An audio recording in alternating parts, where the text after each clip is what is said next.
Mr. President, Volkswagen has become part of the lexicon of the American economy, American culture.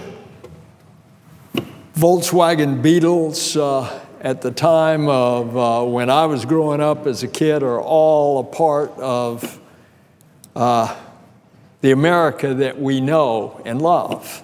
And now we find out that Volkswagen, for years, has been purposely deceiving the American public, for that matter, the customers around the world, on their diesel cars by deceptively telling them what the mileage is on the cars.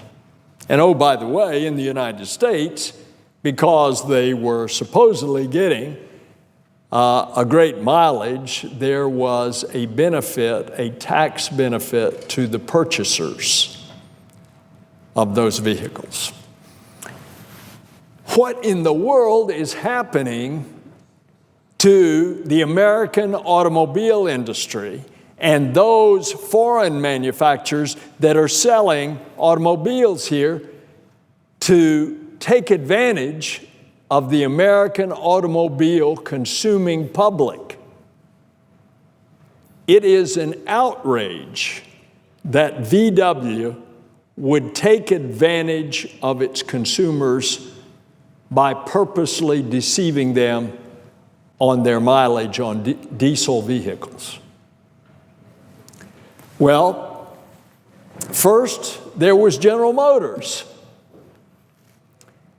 And over 100 people died as a result of a defective ignition switch that General Motors did not tell us about. And in the process, just recently, last week, announced a fine of $900 million. Where are our U.S. regulatory agencies? What is the Obama administration doing about this in its regulatory agencies? Why are they not dropping the hammer on corporations and corporate executives that are purposely deceiving the American people about faulty automobile products that cause the loss of lives and property? So it was General Motors. Then it was Takata airbags, which are in a lot of automobiles, but especially in Honda and Toyota.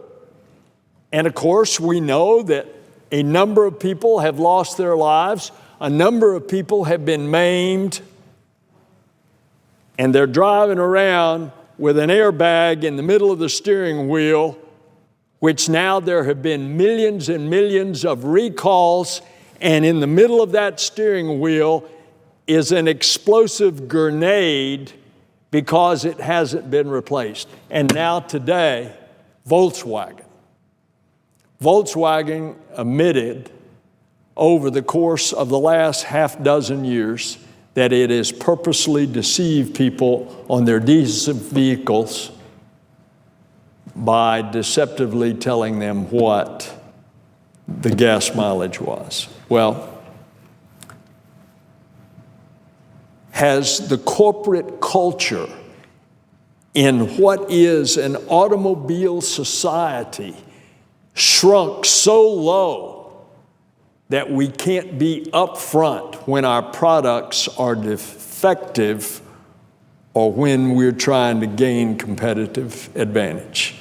And I lay this not only on the corporate culture, I lay it at the feet of the U.S. regulatory agencies who ought to be doing their job, ought to be doing it in a forceful way, and then there ought to be some prosecutions, and corporate executives that knew this and have done it ought to be going to jail. Mr. President, I yield the floor.